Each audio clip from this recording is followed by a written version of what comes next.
You know that moment when your phone rings at 7 a.m. and it's a stranger telling you that your own daughter has accused you of financial abuse? Well, that happened to me last Tuesday. But what that therapist didn't know, what my daughter Sarah didn't know, and what absolutely nobody in our family knew was that I had been documenting everything for the past 3 years. Every single transaction, every manipulation, every lie. And when I finally decided to show them what real financial abuse looked like, let's just say the conversation took a very different turn than anyone expected. Before we jump back in, tell us where you're tuning in from, and if this story touches you, make sure you're subscribed, because tomorrow I've saved something extra special for you. I'm Margaret Chen, and at 58 years old, I thought I had seen every possible way a family could fall apart. I was wrong. The call came from Dr. Patricia Williams, a family therapist I'd never heard of, speaking in that careful, professional tone that immediately put me on edge. She explained that my 29-year-old daughter Sarah had been seeing her for several months and had made some very serious allegations about my financial behavior toward her and her younger brother Michael. According to Dr. Williams, Sarah claimed I was withholding money that rightfully belonged to her, controlling her finances in manipulative ways, and using my financial resources to emotionally abuse both of my children. The therapist was calling because Sarah had given her permission to reach out to me directly to discuss what she called the financial trauma I had inflicted on our family.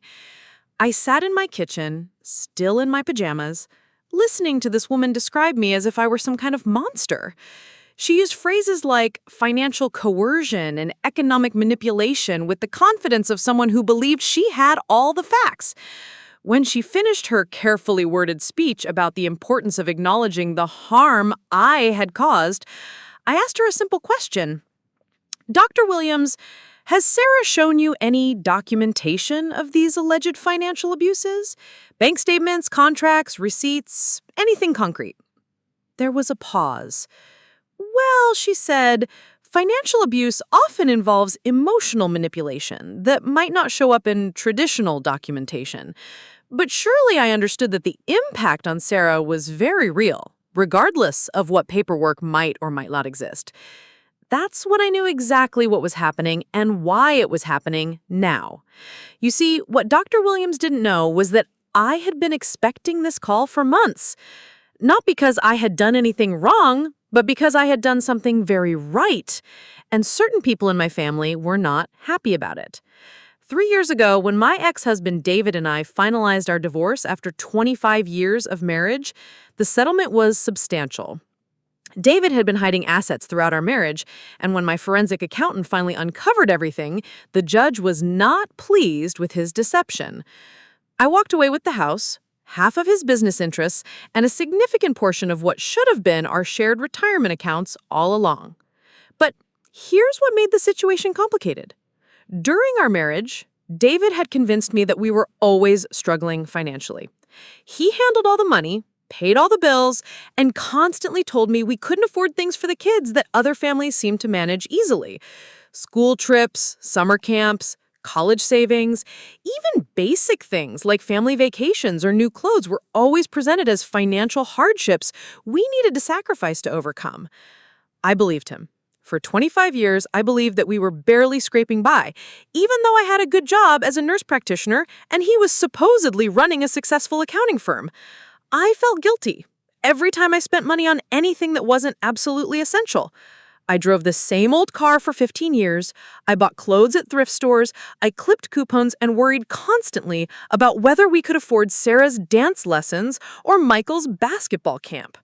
What I didn't know was that David was funneling money into hidden accounts and investments while telling me we were broke. What I didn't know was that his business was actually thriving, but he was reporting much lower income to me than what he was actually earning. What I didn't know was that while I was agonizing over whether we could afford a family vacation, he was secretly planning to leave me and wanted to make sure I walked away with as little as possible. The divorce revealed all of this. Suddenly, I went from believing I was barely middle class to discovering that I was actually quite wealthy. The house I thought we were struggling to pay for was completely paid off and worth nearly $1 million. The retirement accounts I thought were nearly empty were actually substantial. The business interests I knew nothing about were generating significant passive income. But the most shocking discovery was what he had been telling the kids about money during our marriage. Sarah and Michael had grown up hearing their father complain constantly about my spending, even though I was incredibly frugal. He told them that I was financially irresponsible and that my inability to stick to a budget was the reason we couldn't afford things they wanted.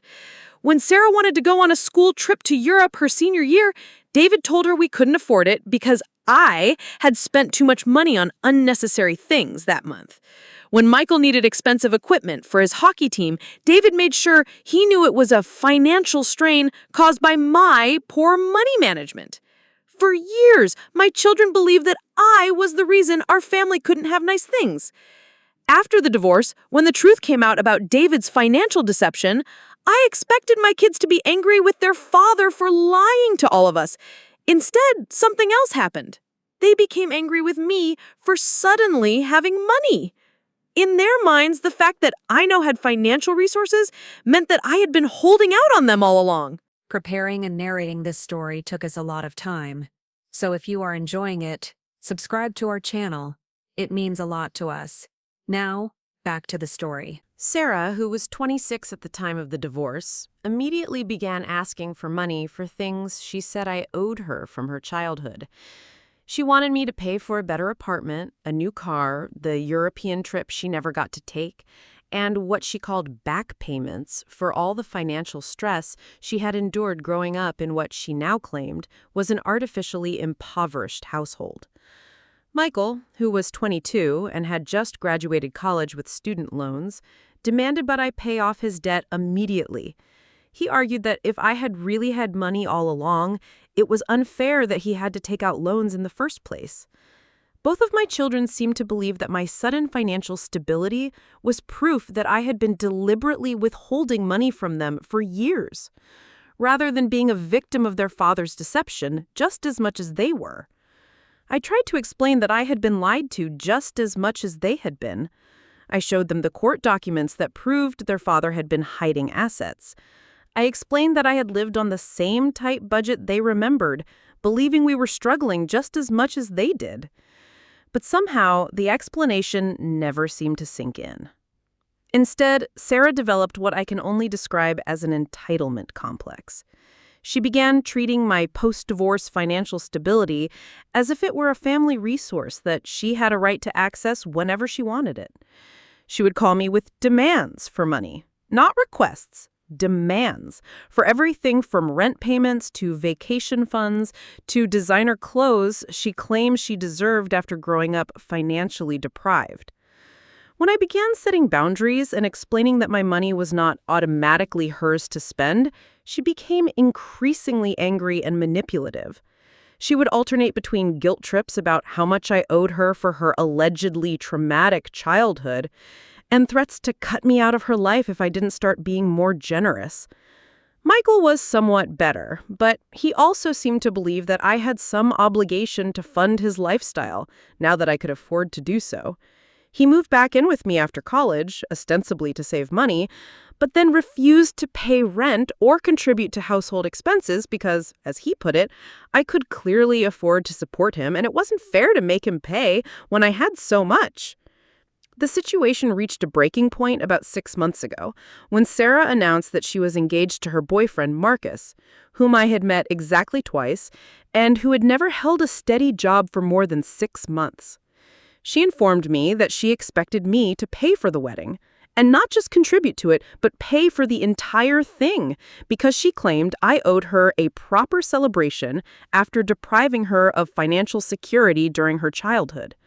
When I suggested that perhaps she and Marcus should save up for their own wedding like most couples do, and that I would be happy to contribute a reasonable amount, but not fund the entire event, Sarah exploded. She accused me of being selfish and controlling. She said I was using money as a weapon to manipulate her choices. She claimed that any normal mother would want to give her daughter the wedding of her dreams, and my reluctance to write unlimited checks proved that I didn't really love her. That's when I realized that David's financial manipulation during our marriage had created a monster. And that monster was my own daughter's relationship with money and entitlement. She genuinely believed that having access to financial resources meant that other people, specifically me, owed her whatever she wanted whenever she wanted it. I decided to implement some boundaries. I told Sarah that I would contribute $10,000 toward her wedding, which was a generous amount by any reasonable standard, but that anything beyond that would be her and Marcus's responsibility. I explained that part of becoming an adult meant learning to live within your means and make financial decisions based on your own resources, not your parents' resources. Sarah's response was to cut off all contact with me for 3 months. During that time, she told everyone who would listen that I was financially abusing her by withholding money that she needed for her future. She claimed that I was being controlling and manipulative, using my wealth to force her to live according to my standards instead of supporting her dreams. What she didn't tell people was that during those 3 months, I had been quietly consulting with a financial advisor and a lawyer about the best way to protect both my children from their own entitlement while still ensuring they would be financially secure in the long run. I spent thousands of dollars getting professional advice about how to structure inheritances and gifts in ways that would encourage responsibility rather than dependence. I also did something else during those 3 months. I hired a private investigator to look into Marcus's background because something about him had been bothering me since I met him. What I discovered was disturbing. Marcus had a pattern of dating women from wealthy families and pressuring them to ask their parents for money. He had been engaged twice before, both times to women whose families had significant financial resources, and both engagements had ended when the families refused to fund his various business schemes and lifestyle choices. The private investigator found evidence that Marcus had been coaching Sarah on what to say to me about the wedding expenses.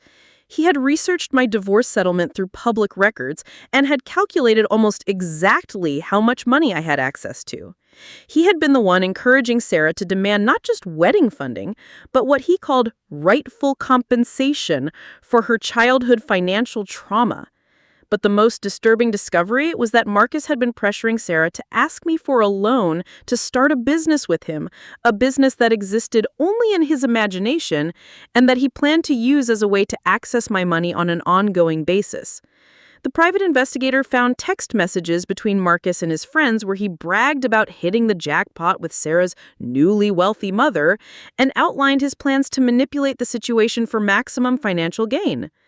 That's when I realized that what was happening wasn't just about Sarah's entitlement issues or residual anger from the divorce.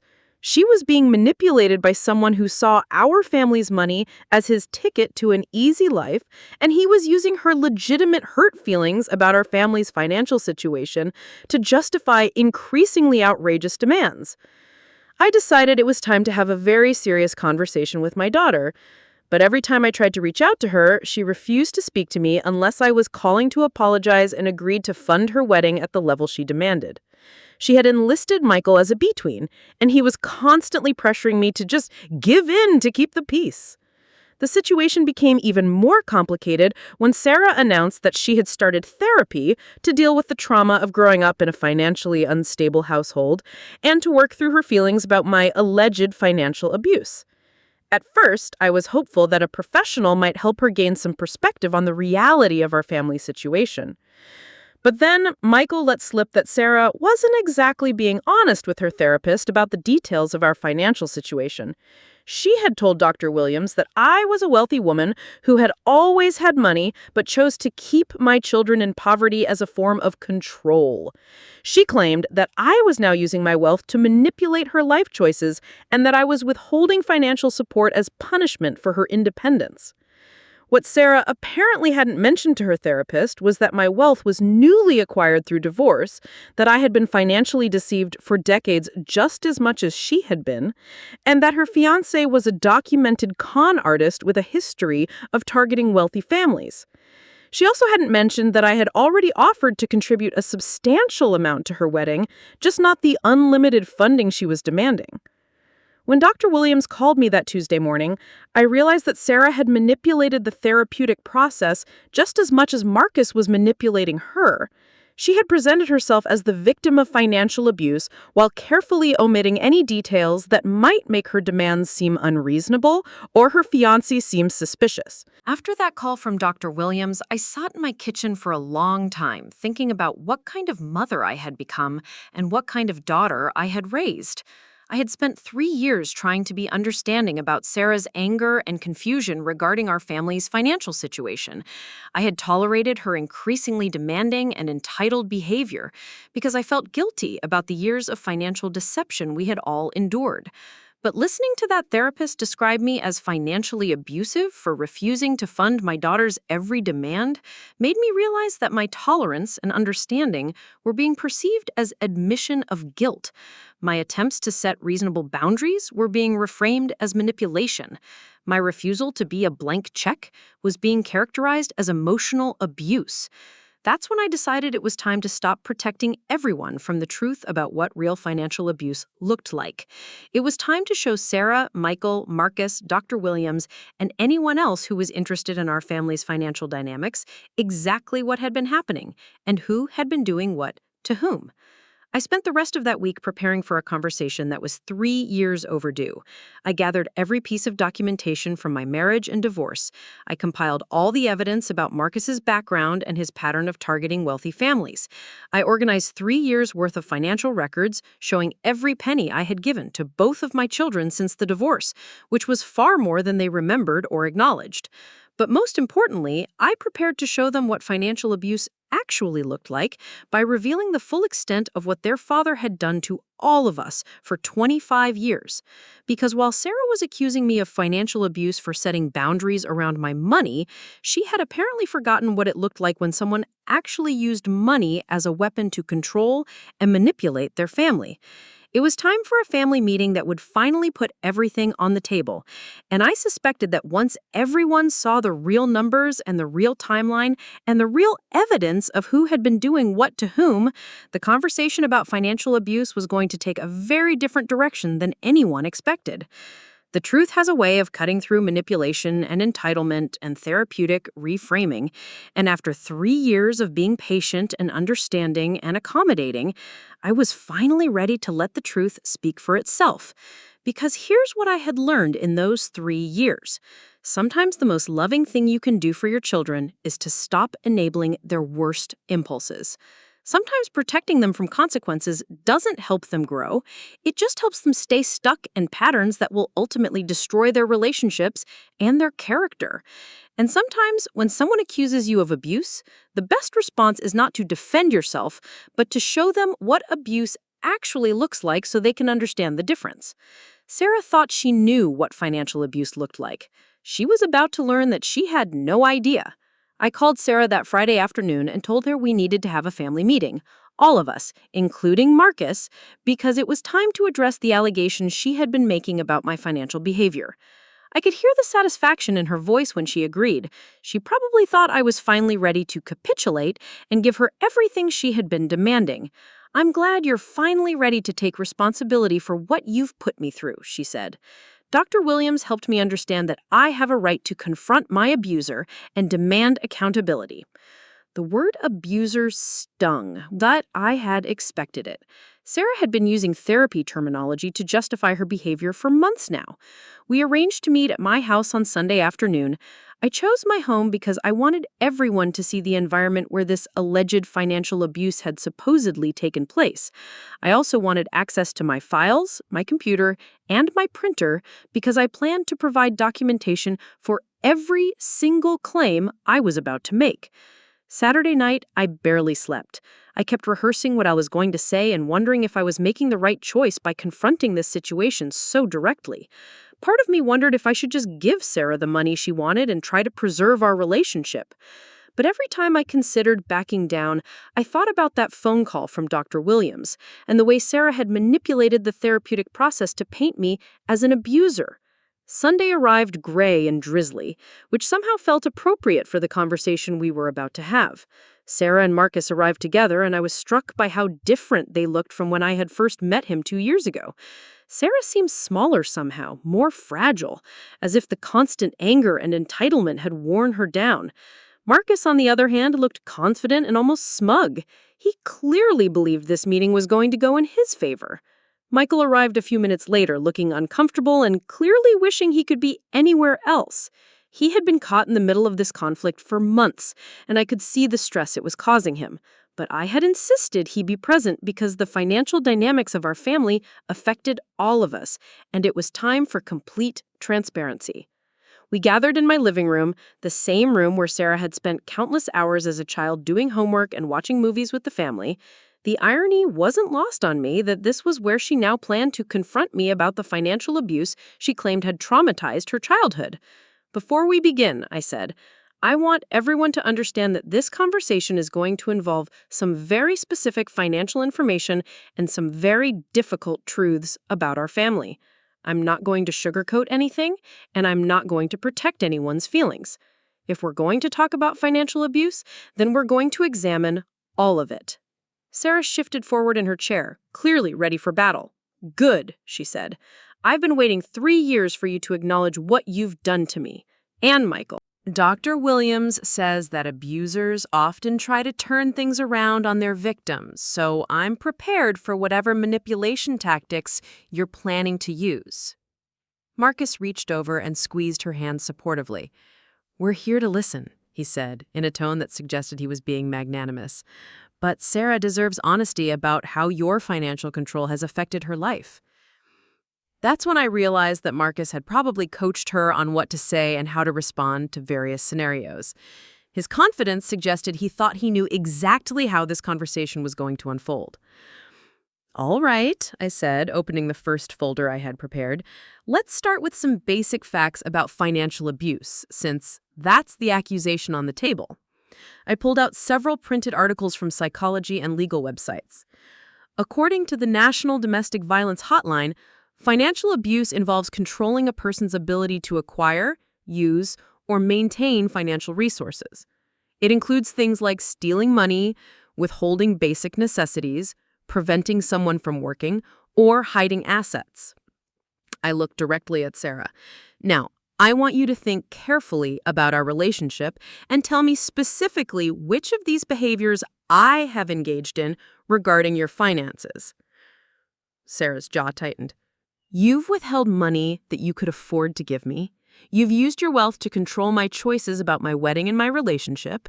You've made me feel guilty for asking for financial help when you have more than enough to support me." I nodded and made notes on a legal pad.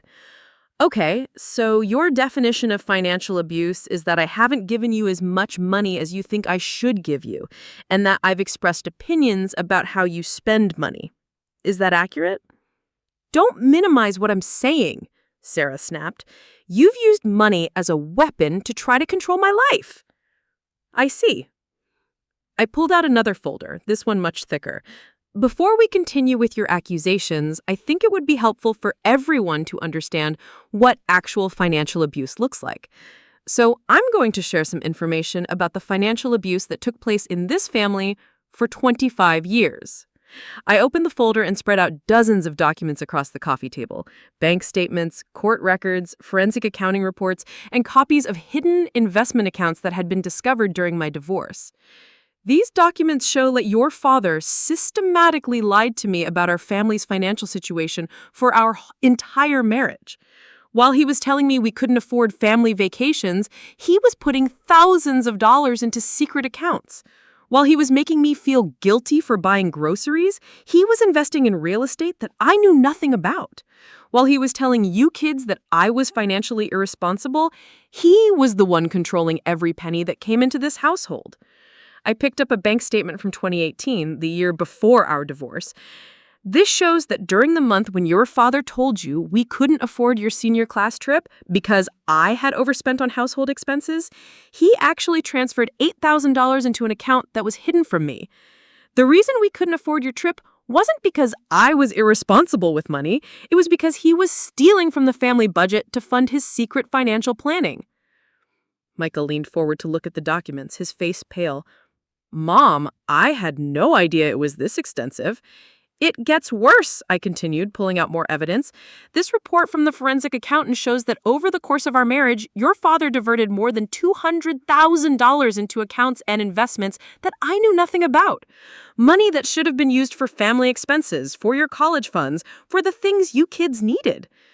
Sarah was staring at the documents, but her expression was more angry than shocked. Okay, so Dad was lying about money. That doesn't excuse the way you've treated me since the divorce. Doesn't it? I pulled out another set of documents. Let me show you what I've actually given you since the divorce, because I think your memory might be somewhat selective. I handed her a detailed spreadsheet that I had prepared. This shows every single financial transaction between us over the past 3 years. The apartment deposit I paid when you moved out of Dad's place, $1,500. The car repair when your transmission died, $2,200. The credit card debt I paid off after you graduated college, $8,000. The money for furniture when you got your first apartment, $3,000. I continued down the list. Emergency room bill when you broke your wrist, $1,200. Bridesmaid dress for your friend's wedding, $400. The vacation to Mexico with your girlfriends, $1,800. Rent money during the 2 months you were between jobs, $3,200. The list went on for 2 full pages. By the time I finished reading it, Sarah was shifting uncomfortably in her chair. The total amount I have given you in 3 years, not including birthday and Christmas gifts, is $37,400. This is money I gave you freely, without any expectation of repayment, because I love you and wanted to help you get established as an adult. Marcus was looking at the spreadsheet with obvious surprise. Apparently, Sarah hadn't mentioned the full extent of my financial support when she was telling him about my alleged abuse. But let's compare that to what actual financial abuse looks like, I continued, pulling out another document. This is a summary of what your father's financial deception cost our family. The money he hid could have paid for both of your college educations without any student loans. It could have funded family vacations, summer camps, music lessons, sports equipment, and every other thing you kids missed out on during your childhood. I looked directly at Sarah. You've been angry at me for 3 years because you think I withheld money from you. But the person who actually withheld money from you was your father. I was just as much a victim of his financial abuse as you were. That's different, Sarah said, but her voice was less confident than before. You're my mother. You're supposed to support me. I am supporting you. I've given you more than $37,000 in 3 years. But supporting you doesn't mean funding every single thing you want whenever you want it. That's not support. That's enabling dependency. Marcus finally spoke up. Mrs. Chen, with respect, you have significant wealth now. The amount you've given Sarah, while generous, is still a small percentage of your total resources. Wouldn't a loving mother want to ensure her daughter has everything she needs to build a successful life? This was the moment I had been waiting for. That's an interesting perspective, Marcus. Tell me, what do you think Sarah needs to build a successful life? Well, financial security, obviously, a proper wedding, maybe help with a down payment on a house, seed money for the business we're planning to start together. Ah, yes, the business.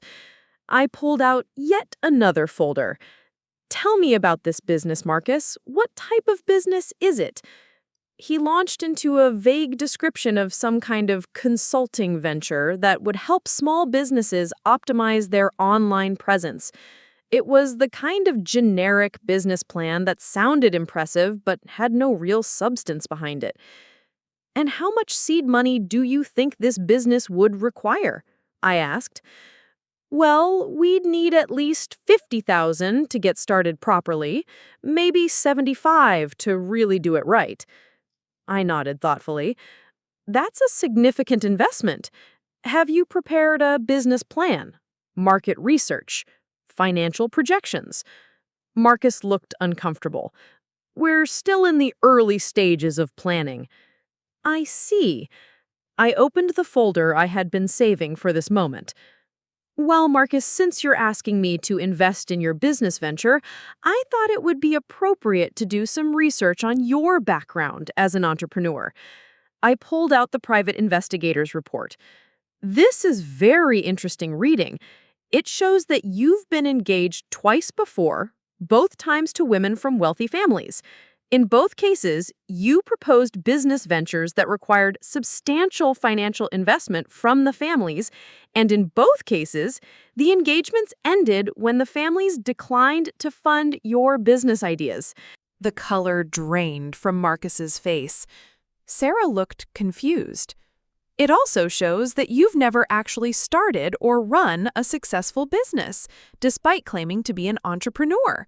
Your employment history consists primarily of short-term jobs that you left when you found more promising romantic opportunities. I pulled out more documents. This is particularly interesting.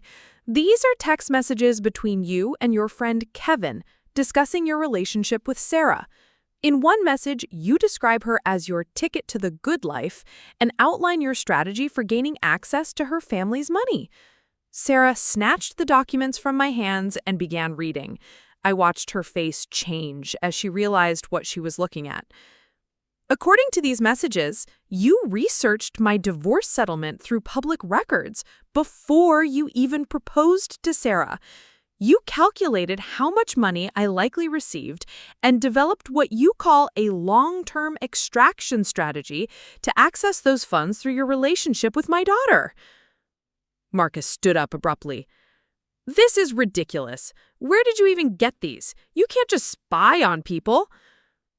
Actually, I can hire a private investigator to research someone who is asking me to invest $75,000 in a business venture, I replied calmly. It's called due diligence. Sarah was still reading the messages, her face growing paler with each page. Marcus, what is this? What does he mean by extraction strategy? Sarah, don't listen to this. Your mother is obviously trying to sabotage our relationship because she doesn't want to give up control over you. But Sarah wasn't looking at Marcus anymore. She was looking at me. Mom, how long have you known about this? I've known about Marcus's background for about 3 months, but I've suspected something was wrong for much longer. Sarah, the escalation in your demands for money coincided almost exactly with when you started dating him. Before Marcus, you never talked about deserving compensation for your allegedly deprived childhood. You needed large sums of money to build your future. Those ideas came from somewhere. I pulled out more evidence. This shows that Marcus has been coaching you on what to say to me about money. He's the one who suggested that I owed you reparations for your allegedly deprived childhood. He's the one who convinced you that my reluctance to fund your wedding was a form of abuse. Sarah was crying now, but they weren't tears of sadness. They were tears of rage. You've been investigating my fiancé? You've been spying on us? I've been protecting my family from a con artist, I replied calmly. Sarah, everything you've accused me of doing to you, Marcus has actually been doing to you. He's been manipulating your emotions, controlling your perceptions of reality, and using your vulnerabilities to access my money through you. Michael, who had been silent throughout most of this exchange, finally spoke. Sarah, look at those messages. Really look at them. This guy has been playing you from the beginning. But Sarah wasn't ready to hear that yet. She was too invested in the narrative she had built around my alleged abuse to immediately accept that she had been the one being manipulated. Even if that's true, she said, it doesn't change the fact that you could afford to help me more than you do. It doesn't change the fact that you use money to control my choices. Sarah, I said gently, I want you to think about something. In the past 3 years, have I ever demanded anything in return for the money I've given you? Have I ever threatened to cut you off if you didn't do what I wanted? Have I ever used financial support as leverage to control your behavior? She was quiet for a moment. No, but you've made me feel guilty for asking.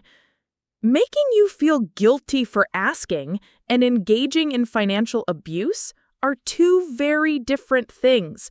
When I express concern about your spending habits or your financial decisions, I'm not trying to control you. I'm trying to help you develop the skills you'll need to be financially independent. I pulled out one final document. This is a financial plan I had prepared by a professional advisor. It shows how I can structure gifts and inheritance in ways that will provide both of you with genuine financial security without creating dependency. The plan detailed trust funds that would provide both Sarah and Michael with substantial financial support while encouraging them to develop their own careers and financial responsibility. It included provisions for major life events like weddings and home purchases, but with built-in protections against manipulation and poor decision-making.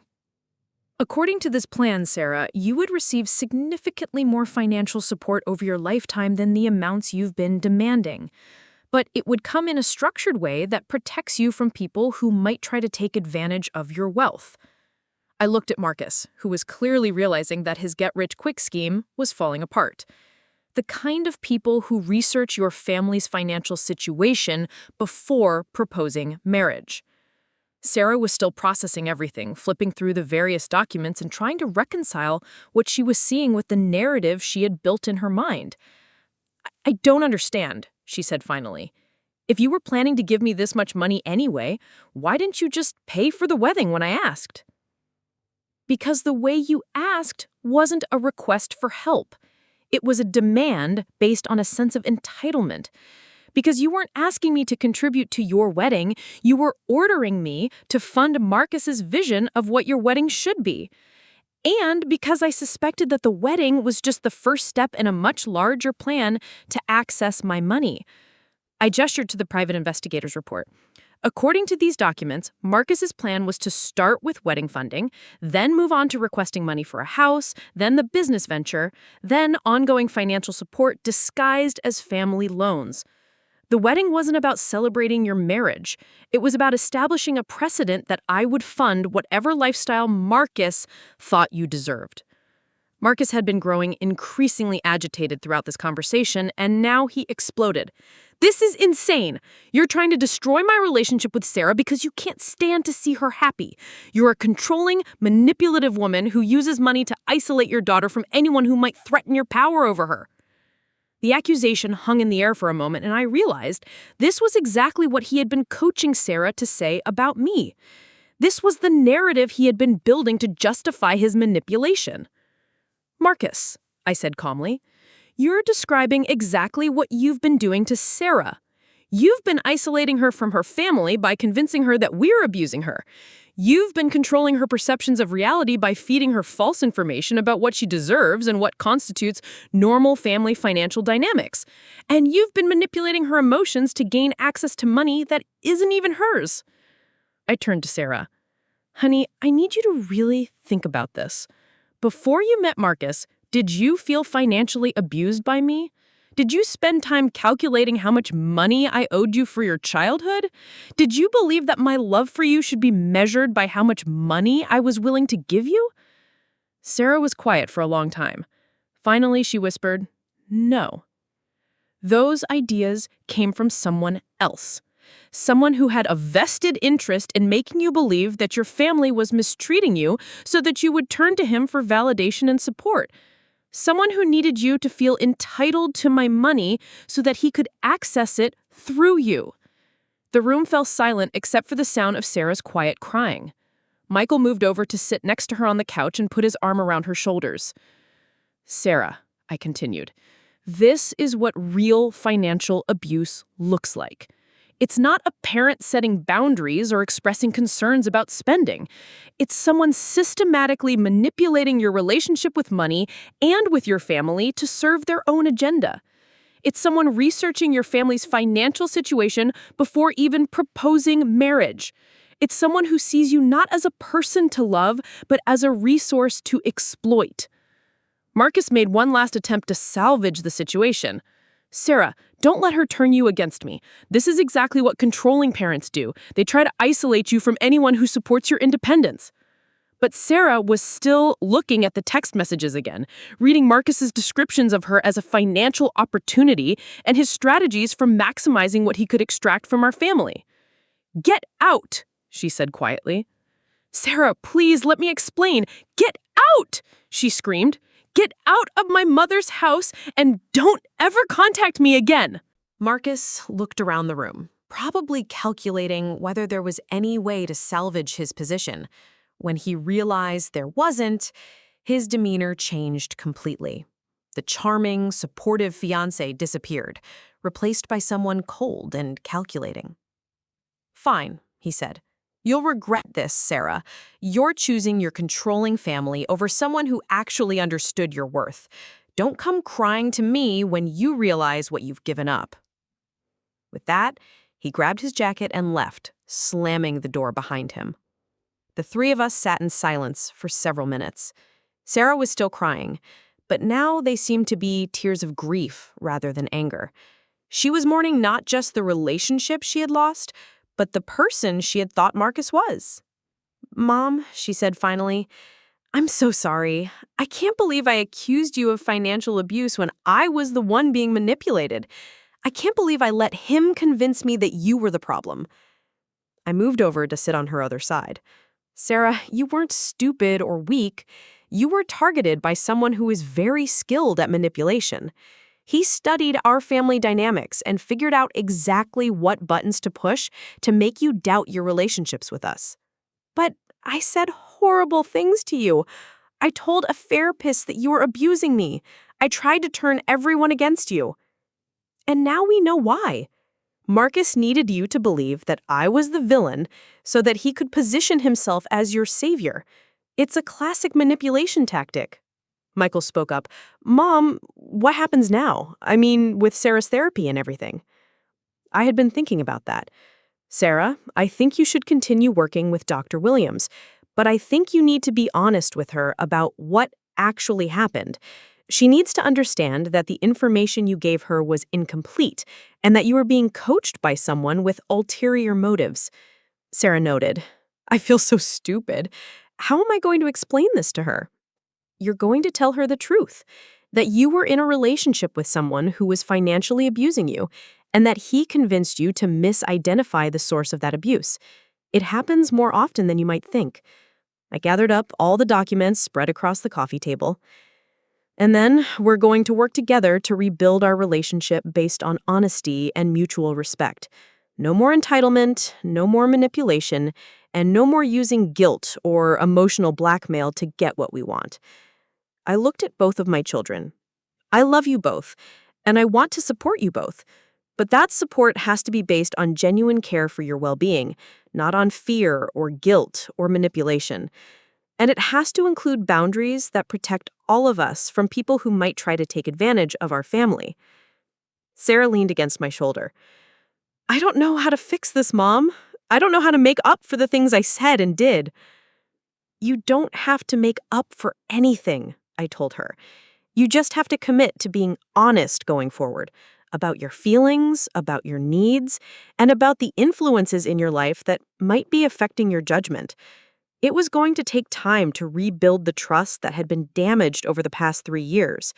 Sarah was going to have to confront the uncomfortable reality that she had been willing to believe the worst about me rather than question Marcus's motives.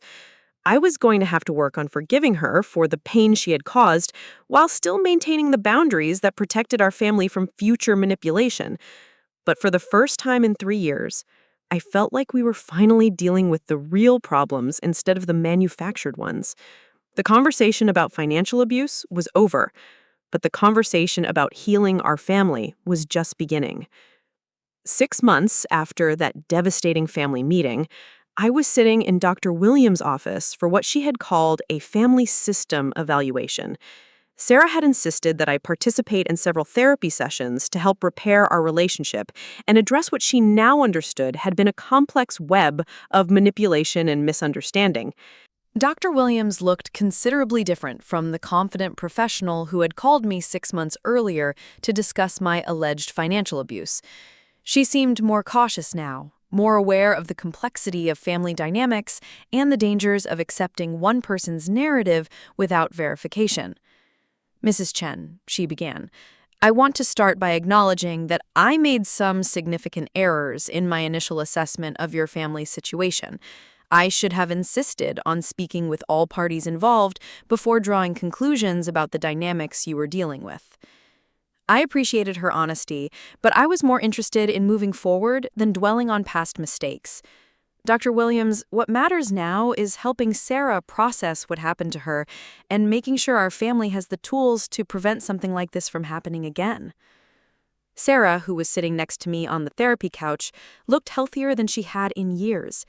The constant anger and resentment that had defined her personality for the past 3 years was gone, replaced by a kind of cautious optimism. But I could also see traces of sadness and embarrassment that I knew would take time to fully heal.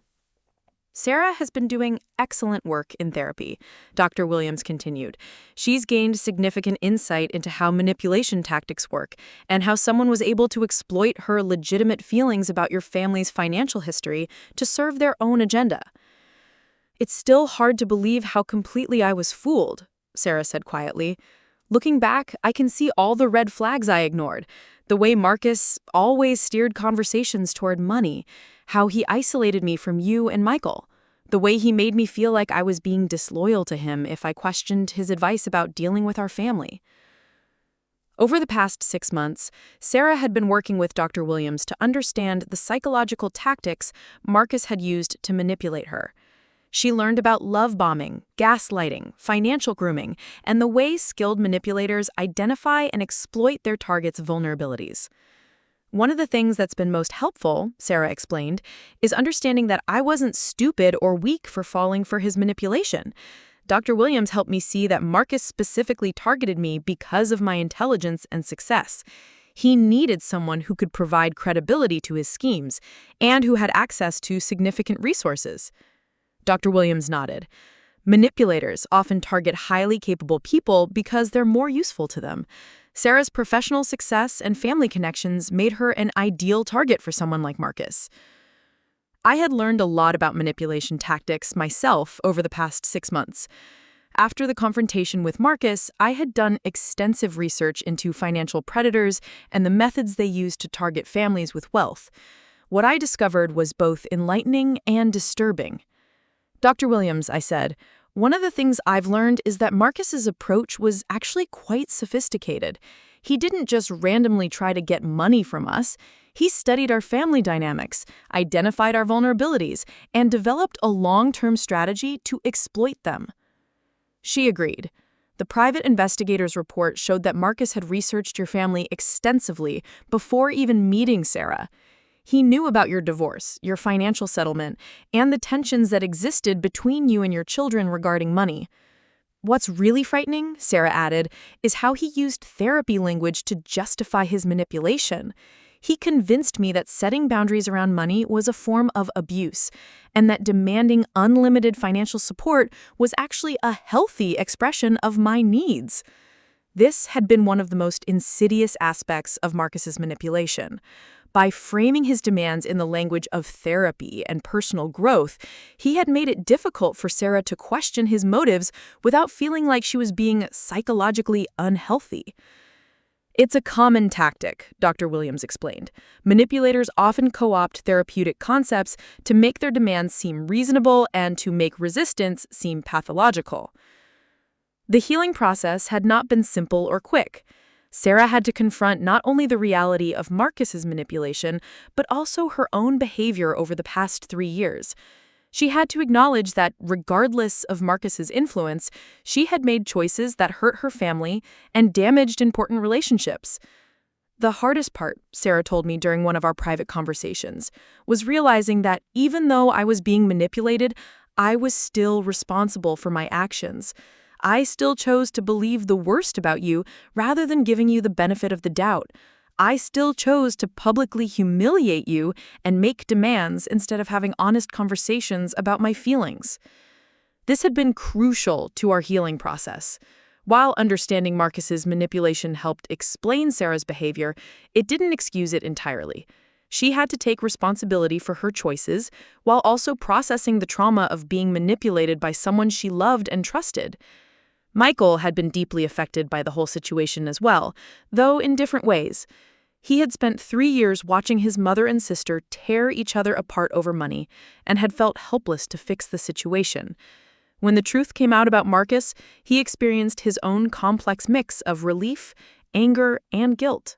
I knew something was wrong with that guy from the beginning, Michael told me during one of our many long conversations, but I didn't know how to say anything without making Sarah angry. I kept hoping she'd figure it out on her own. Michael's experience highlighted an important lesson about family dynamics and manipulation. When one family member is being manipulated, it affects everyone in the system. Other family members often sense that something is wrong, but struggle to intervene effectively without becoming targets themselves. Dr. Williams has been helping me understand that my role as the middle person in this conflict was really difficult, Michael explained. I was trying to keep peace between you and Sarah, but that actually enabled the manipulation to continue because it prevented the real issues from being addressed. The financial aspects of our healing process had been complex as well. I had to figure out how to support Sarah financially in healthy ways while maintaining appropriate boundaries. The structured financial plan I had developed proved to be invaluable in this process.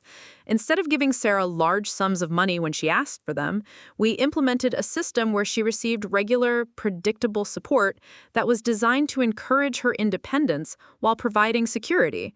She received a monthly allowance that covered her basic expenses, with additional funds available for specific goals like education or career development.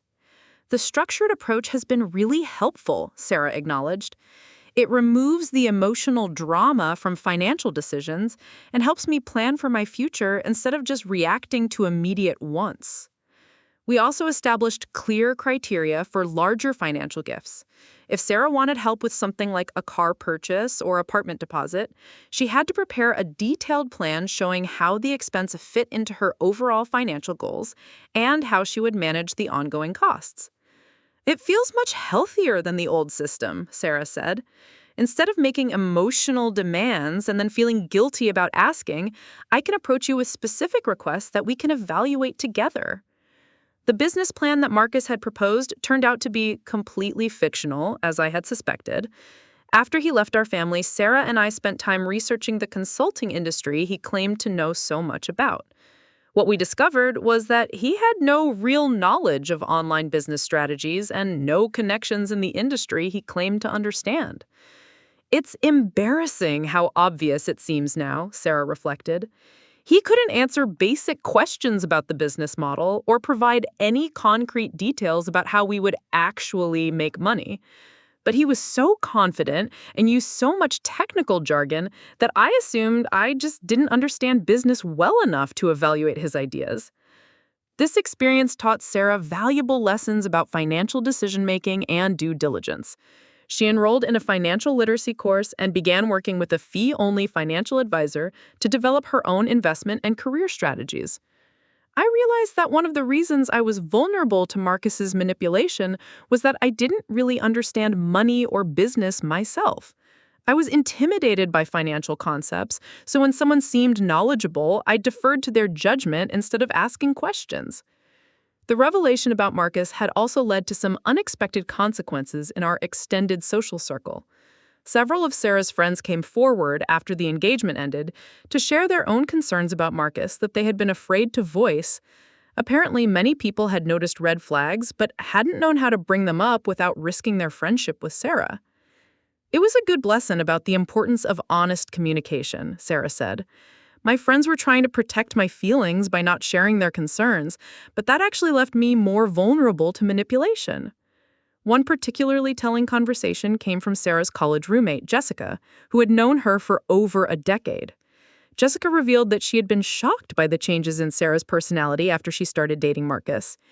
"You became so focused on money and what you deserved," Jessica told Sarah.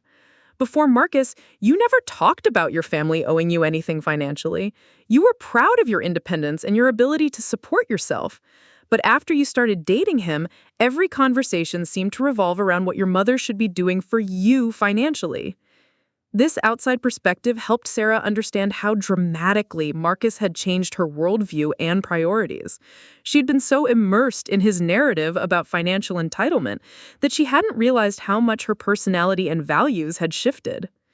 The legal aspects of the situation had been relatively straightforward. Since Marcus hadn't actually succeeded in obtaining any money from our family, there were no financial crimes to prosecute. However, I did consult with a lawyer about whether his behavior constituted fraud or harassment. Unfortunately, the lawyer explained, manipulation and emotional abuse aren't necessarily criminal offenses unless they involve specific illegal acts like theft or threats. Marcus was careful to stay within legal boundaries while still being morally reprehensible. However, the private investigator's report did reveal that Marcus had outstanding debts and had made false representations to his previous romantic partners about his financial situation.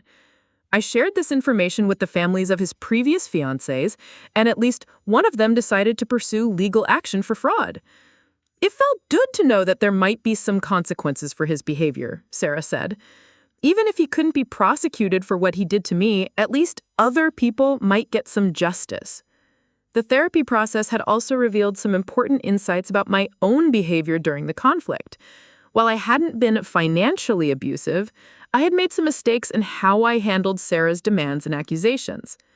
Mrs. Chen, Dr. Williams explained during one of our sessions, your instinct to set boundaries was absolutely correct, but you might have been more effective if you had addressed Sarah's underlying emotions instead of just responding to her demands. Looking back, I could see that Sarah's anger about money was really anger about feeling powerless and uncertain during our family's financial crisis. Her demands for money were less about actual financial need and more about seeking reassurance that she was valued and would be taken care of. If I had understood that Sarah was feeling insecure rather than entitled, I reflected, I might have been able to address her real needs without giving in to unreasonable demands. This insight led to some important changes in how our family communicates about financial and emotional issues.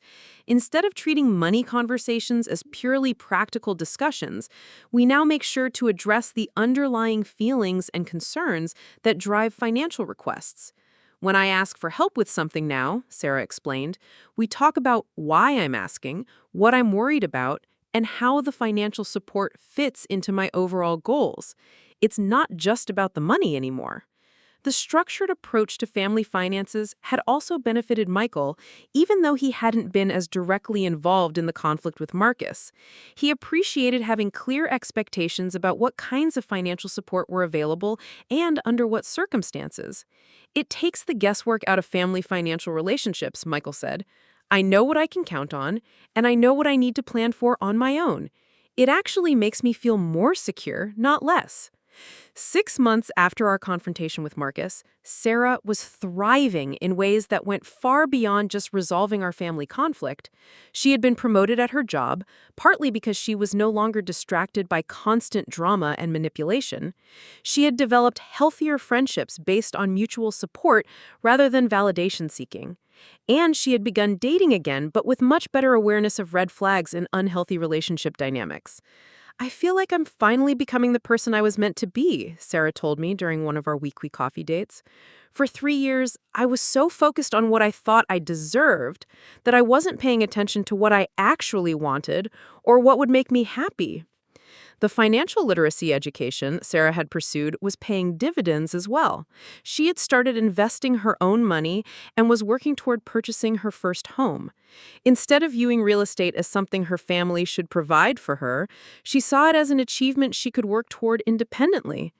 It's so much more satisfying to buy my own house than it would have been to have you buy one for me, she explained. I feel proud of what I've accomplished rather than entitled to what I've been given.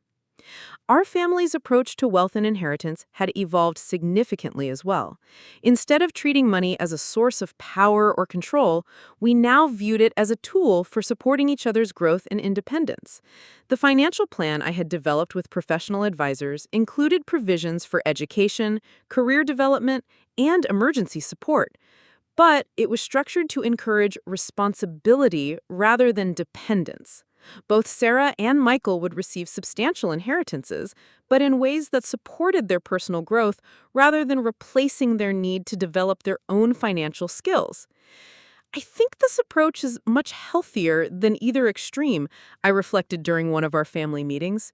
I don't want you to struggle unnecessarily, but I also don't want wealth to rob you of the satisfaction of personal achievement. The experience with Marcus had also taught our family valuable lessons about protecting ourselves from future manipulation. We had established protocols for evaluating new romantic partners, business opportunities, and financial requests that went beyond our normal boundaries. We're not paranoid, Sarah explained to her friends, but we're definitely more aware of how manipulation works and what red flags to watch for. These protocols included things like independent background checks for anyone who would have access to family financial information, required waiting periods before making major financial commitments, and regular family meetings to discuss any concerns or observations about new relationships. The most important change, however, was our commitment to open and honest communication. Instead of avoiding difficult conversations about money, emotions, or relationships, we now addressed issues directly and quickly before they could fester and become manipulated by outside influences. The reason Marcus was able to manipulate our family, I realized, was because we had unresolved tensions and unspoken resentments that he could exploit. If we had been talking honestly about our feelings all along, he wouldn't have found any openings to work with. Dr. Williams agreed with this assessment. Healthy families are much more resistant to manipulation because they have strong communication skills and trust each other enough to address problems directly. Sarah's experience with Marcus had also motivated her to become an advocate for financial literacy education, particularly for young women. She began volunteering with organizations that taught financial skills and relationship safety to college students and young professionals. I want other women to have the knowledge and confidence I lacked. If I had understood basic financial concepts and manipulation tactics, I might have recognized what Marcus was doing much sooner. Her advocacy work included speaking at workshops about her experience and helping develop educational materials about financial manipulation in romantic relationships. It was a way for her to transform her painful experience into something that could help others avoid similar situations. I feel like I'm finally becoming the person I was meant to be, Sarah told me during one of our weekly coffee dates. For 3 years, I was so focused on what I thought I deserved that I wasn't paying attention to what I actually wanted or what would make me happy. Michael had also found ways to channel his experience into positive action. He decided to pursue additional education in family counseling, partly motivated by his observations of how family systems could be disrupted by outside manipulation. I want to understand how families can protect themselves from these kinds of situations. Not just our family, but other families who might be dealing with similar challenges, he explained. The academic perspective he was developing complemented Sarah's practical advocacy work and my financial planning expertise. Our family had become a kind of resource center for understanding and preventing financial manipulation in family systems. 1 year after the confrontation with Marcus, Sarah surprised me by asking if we could have a formal conversation about the money I had planned to leave to her and Michael in my will. Instead of waiting for inheritance, she wanted to understand my intentions and contribute to the planning process. I realized that I had been thinking about your money as something that would eventually belong to me, but I hadn't been thinking about your goals for how that money should be used or what values you wanted it to represent. This conversation led to one of the most meaningful discussions our family had ever had about wealth, responsibility, and legacy. Instead of treating inheritance as an entitlement, we developed a shared vision for how family resources could be used to support positive goals across generations. I don't want the money to be a burden or a source of conflict, I told them. I want it to enhance your lives and give you opportunities to make positive contributions to the world. The inheritance plan we developed together included provisions for supporting Sarah and Michael's own children's education, funding charitable causes that were important to our family, and maintaining a reserve for family emergencies. But it also included expectations for financial responsibility and requirements for both of them to develop their own careers and financial independence. It feels like a partnership now, instead of just waiting for a windfall, Michael observed. We're all working together to figure out how to use our resources wisely. Looking back on the entire experience, from the initial phone call from Dr. Williams through our healing process and family growth, I could see how much we had all learned about money, relationships, and family dynamics. The accusation of financial abuse had been devastating at the time, but it had ultimately led to important conversations and changes that made our family stronger and more resilient. Sarah had learned to recognize manipulation and develop healthy financial habits. Michael had gained insight into family systems and communication. And I had learned to be more proactive about addressing emotional issues before they became vulnerabilities that could be exploited. I almost feel grateful to Marcus in a weird way, Sarah said during one of our conversations. Obviously, I wish the whole thing hadn't happened, but I learned so much about myself and about relationships that I might never have learned otherwise. The experience had also deepened our family's understanding of what real love and support looked like. Instead of measuring love by the amount of money someone was willing to give or receive, we had learned to value honesty, respect, and genuine care for each other's well-being. Real financial support isn't about giving someone everything they ask for, I reflected.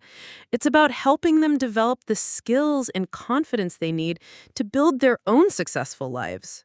Sarah agreed. And real appreciation isn't about getting as much as possible from your family. It's about understanding the thought and care that goes into the support you receive and using it wisely. 2 years after the initial crisis, our family had not only healed from the trauma of Marcus's manipulation, but had become stronger and more connected than we had been in years. The financial boundaries and communication skills we had developed were serving us well in all areas of our relationships. Sarah was engaged again, this time to a man named David, who had his own successful career and who treated her as an equal partner rather than a financial opportunity. Michael was thriving in his graduate program and had started a serious relationship with someone who shared his values about family and money. The difference between Sarah's relationship with David and her relationship with Marcus is like night and day, I observed. David encourages her independence and success, while Marcus tried to make her dependent on him. Most importantly, Sarah had learned to trust her own judgment about people and relationships.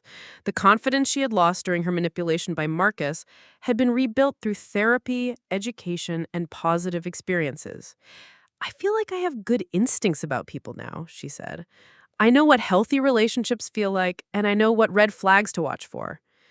The entire experience had taught our family that financial abuse was indeed a serious issue, but not in the way we had initially thought. The real financial abuse in our family had come from someone outside our family system who had exploited our resources and relationships for personal gain. Understanding this distinction had been crucial to our healing and growth. We had learned to recognize the difference between healthy financial boundaries and abusive control, between reasonable requests for support and manipulative demands designed to serve someone else's agenda. As I sat in Dr. Williams' office that day, listening to her acknowledge her initial mistakes and praise our family's growth, I felt a deep sense of satisfaction. Not because we had won some kind of conflict, but because we had learned to protect and support each other in ways that would serve us for the rest of our lives.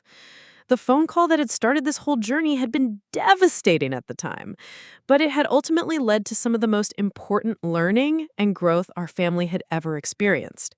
We had discovered what we were truly capable of when we worked together honestly and supported each other's genuine well-being. You've become a model for how families can recover from manipulation and build stronger relationships, Dr. Williams told us.